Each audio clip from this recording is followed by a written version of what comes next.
भवानी शंकर वंदे श्रद्धा विश्वास रूपिणौ याभ्यां विना न पश्यन्ति सिद्धः स्वन्तः स्थमीश्वरम। हर हर महादेव। हार्दिक स्वागत करता हूं आप सभी भगवत प्रेमी दर्शकों का आपके अपने ही YouTube चैनल जगत पिता शिव में। भगवान शिव उमा माहेश्वर जी की कृपा से आप सभी स्वस्थ सकुशल और प्रसन्न होंगे, ऐसा मुझे विश्वास है। संसार वृक्षमारूढ़ाः पतन्ति नरकार्णवे यस्तानुद्धरते सर्वान् तस्मै श्री गुरुवे नमः। अर्थात संसार रूपी वृक्ष पर चढ़े हुए लोग नरक रूपी सागर में गिर रहे हैं, उन सब का उद्धार करने वाले श्री गुरुदेव जी को नमस्कार हो। आज का वीडियो भगवान शिव के एकादश रुद्रावतारों की कथा पर आधारित है। शिव महापुराण की शतरुद्र संहिता के 18वें अध्याय में इस विषय का वर्णन है। आइए देखते हैं कि शिव महापुराण क्या कहती है इस विषय में। यहाँ पर नंदी जी ब्रह्मा जी के पुत्र सनत कुमार जी को ऐसी जानकारी दे रहे थे। एकादशावतारान् वै शृण्वतो शंकरान् वरान् यान् श्रुत्वा नहि बाध्येत बाधा सत्यादि संभवा। अर्थात नंदी जी कहते हैं, हे सनत कुमार जी, अब शिव जी के उत्तम 11 अवतारों को सुनिए, जिन्हें सुनकर मनुष्य को असत्य आदि से उत्पन्न होने वाला पाप पीड़ित नहीं करता है। पुरा सर्वे सुराः शक्र मुखा दैत्य पराजिताः त्यक्त्वा अमरावतीं भीत्या पलायन्त निजामपुरीम्। दैत्य प्रपीडिता देवा जग्मुस्ते कश्यपान्तिकम् बद्ध्वा करान् तस्कन्धाः प्रणयमुस्तं सुविह्वलम्। अर्थात पूर्व काल की बात है, दैत्यों से पराजित होकर इंद्र आदि देवता भय से अपनी अमरावतीपुरी को छोड़कर भाग गए थे। दैत्यों से पीड़ित वे देवता ऋषि कश्यप के समीप गए और अत्यंत विनम्रता के साथ हाथ जोड़कर व्याकुल चित्त हो उन्हें प्रणाम किया। सुनत्वा तं सुराः सर्वे कृत्वा विज्ञप्तिमादरात् सर्वं निवेदयामाशुः स्वः दुःखं तत्पराजयम्। ततः स कश्यपस्ताता तत्पिता शिवशक्तिधीः तदाकर्ण्यामराकं वै दुःखितो भून्न चाधिकम्। अर्थात भली भांति उनकी स्तुति करके सभी देवताओं ने आदर पूर्वक प्रार्थना करके अपनी पराजय से उत्पन्न हुए दुख को उनसे बताया। हे तात, उसके बाद शिव में आसक्त मन वाले ऋषि कश्यप ने देवताओं का दुख सुनकर बहुत दुख तो व्यक्त नहीं किया, क्योंकि उनकी बुद्धि शिव जी में निरत थी। हे मुने, शांत बुद्धि वाले उन मुनि ने देवताओं को आश्वस्त करके तथा धैर्य धारण करके अत्यंत प्रसन्नता पूर्वक विश्वेश्वरपुरी काशी की ओर प्रस्थान किया। गंगाम्भसि ततः स्नात्वा कृत्वा त्वं विधिमादरात् विश्वेश्वरं समानर्च शाम्बं सर्वेश्वरं प्रभुं। शिवलिंगं सुसंस्थाप्य चकार विपुलं तपः शंभुमुद्दिश्य सुप्रीत्या देवानां हितकाम्यया। अर्थात वहां गंगा जी के जल में स्नान करके श्रद्धा से नित्य क्रिया करके ऋषि कश्यप जी ने पार्वती सहित सर्वेश्वर प्रभु विश्वेश्वर जी का पूजन किया और देवगणों के कल्याण की कामना से शिव जी की प्रसन्नता हेतु श्रद्धा युक्त हो लिंग की स्थापना कर कठोर तप करने लगे।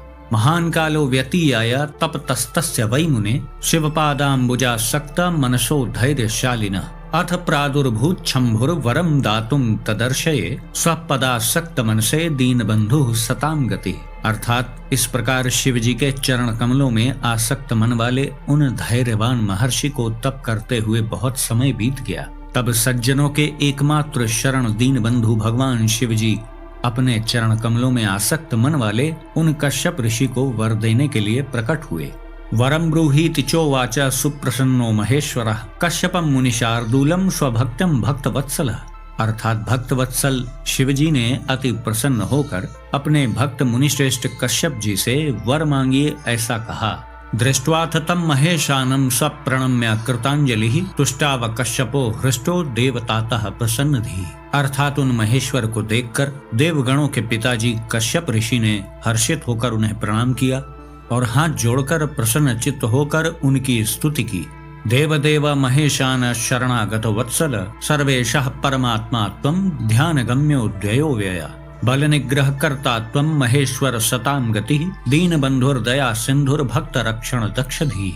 अर्थात ऋषि कश्यप जी भगवान शिव की स्तुति करते हैं, हे देवाधिदेव, हे महेशान, हे शरणागत वत्सल, आप सर्वेश्वर परमात्मा ध्यान गम्य अद्वितीय तथा अविनाशी हैं। हे महेश्वर, आप बलवानों का निग्रह करने वाले, सज्जनों को शरण देने वाले, दीन बंधु, दया सागर एवं भक्तों की रक्षा करने में दक्ष बुद्धि वाले हैं।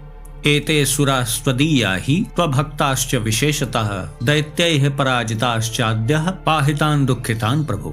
असमर्थो रमेशोऽपि दुःखदस्ते मुहुर्मुहुः अतः सुरा मच्छरणा वेदयन्तो सुखम ततः। अर्थात ये सभी देवता आपके हैं और विशेष रूप से आपके भक्त हैं। हे प्रभु, इस समय ये दैत्यों से पराजित हो गए हैं, अतः आप इन दुखियों की रक्षा कीजिए। विष्णु जी भी असमर्थ हो जाने पर आपको ही बारंबार कष्ट देते हैं, इसलिए देवता भी असहाय होकर अपना दुख प्रकट करते हुए मेरी शरण में आए हैं, ऐसा कश्यप जी कह रहे हैं। तदर्थम देव देवेश देव दुख विनाशक तत्पूरितुम तपोनिष्ठाम प्रसन्नार्थम तवासदम।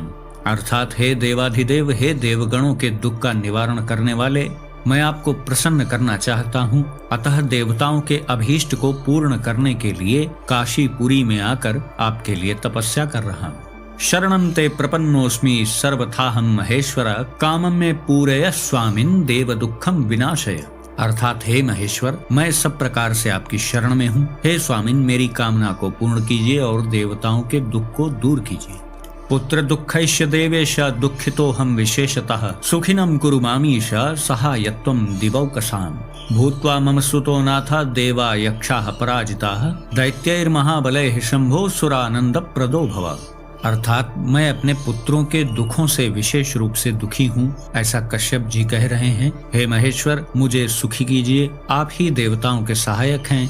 हे नाथ, देवता तथा यक्ष महाबली दैत्यों से पराभव को प्राप्त हुए हैं, अर्थात पराजित हो गए हैं, अतः हे शंभो, आप मेरे पुत्र के रूप में अवतीर्ण होकर देवताओं को आनंद प्रदान कीजिए। ऐसी याचना कश्यप ऋषि जी महादेव जी से कर रहे हैं। सदैवास्तु महेशान सर्वलेख सहायकः यथा दैत्य कृता बाधा न बाधेत सुरान प्रभु। अर्थात हे महेश्वर जी, हे प्रभु, जिस प्रकार इन देवताओं को दैत्यों के द्वारा की जाने वाली बाधा पीड़ित न कर सके, मतलब जिस प्रकार से भी ये देवता सुखी हो सकें, उस प्रकार आप सदा सभी देवताओं के सहायक बने।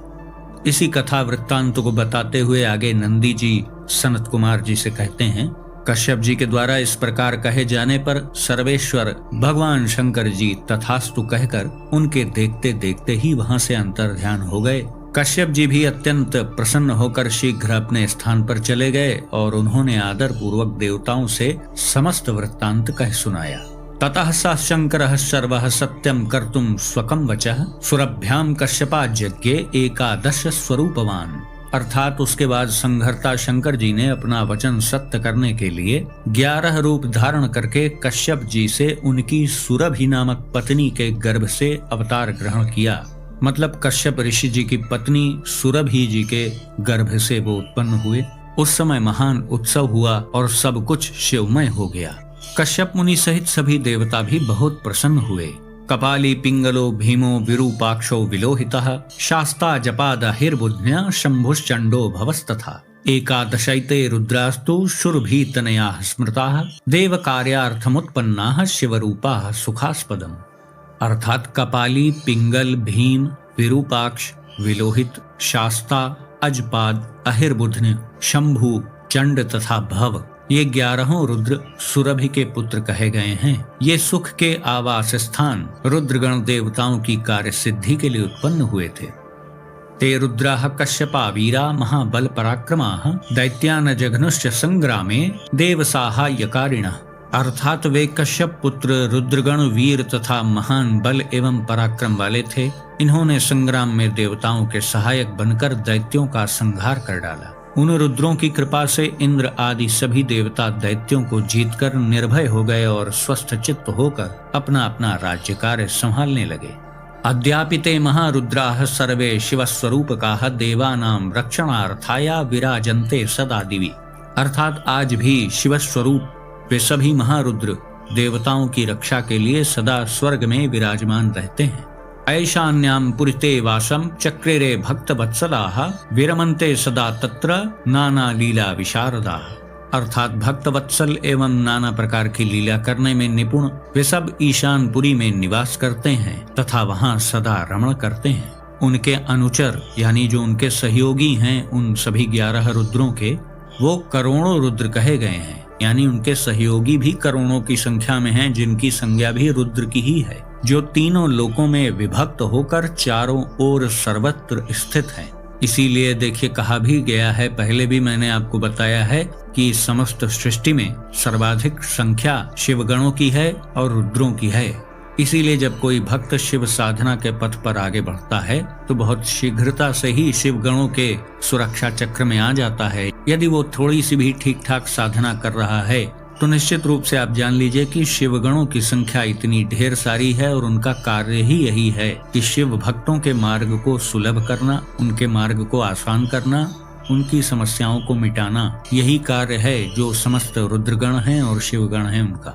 इति ते वर्णिता स्ताता वतारा शंकरस्य वै एकादशमिता रुद्रा सर्वलोक सुखावहा। अर्थात नंदी जी सनत कुमार जी से कहते हैं, हे तात, इस प्रकार मैंने आपसे शंकर जी के अवतारों का वर्णन किया। ये एकादश रुद्र सबको सुख प्रदान करने वाले हैं। इदमाख्यानम अमलम सर्व पाप प्रणाशकम धन्यम यशस्यमायुष्यम सर्व काम प्रदायकम या इदम शृणुयात् ताता श्रावयेद् वै समाहितः इह सर्व सुखम भुक्त्वा ततो भुक्तिम लभेत सः। अर्थात यह आख्यान निर्मल, सभी पापों को दूर करने वाला, धन तथा यश प्रदान करने वाला, आयु की वृद्धि करने वाला तथा संपूर्ण मनोरथों को पूर्ण करने वाला है।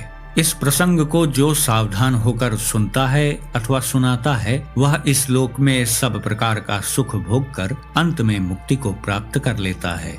इस प्रकार आपने देखा शिव महापुराण की शतरुद्र संहिता के 18वें अध्याय में किस प्रकार भगवान शिव के एकादश रुद्रावतारों का वर्णन है। कुछ महारुद्र अवतार भी हैं जिनमें हनुमान जी आदि के अवतार आते हैं, वो एकादश रुद्र अलग है। यहाँ पर ऋषि कश्यप जी के पुत्र के रूप में जो भगवान शिव ने एकादश रुद्र अवतार लिया उसका वर्णन किया गया है। तो आपने देखा कि कैसे भगवान शिव ने इंद्रादिक देवताओं की सहायता के लिए 11 रुद्रों का अवतार धारण किया, जो ऋषि कश्यप की पत्नी सुरभि के गर्भ से उत्पन्न हुए। आशा करता हूँ आज की जानकारी आपको अच्छी लगी होगी। यदि आपको वीडियो पसंद आया तो इसे लाइक करें, अपने मित्रों बंधु बांधवों के साथ शेयर करें। कृपया इस चैनल को सब्सक्राइब करें और बेल आइकन को भी अवश्य प्रेस कर दीजिएगा। तो भगवान श्री त्र्यंबकेश्वर महादेव जी से मैं ऐसी प्रार्थना करता हूँ कि वो आप सभी को सदा सुखी, स्वस्थ और ऊर्जावान बनाए रखें। मिलते हैं अगले वीडियो में एक नई और उपयोगी जानकारी के साथ। तब तक के लिए आप सभी भगवत प्रेमी भक्तों को हर हर महादेव।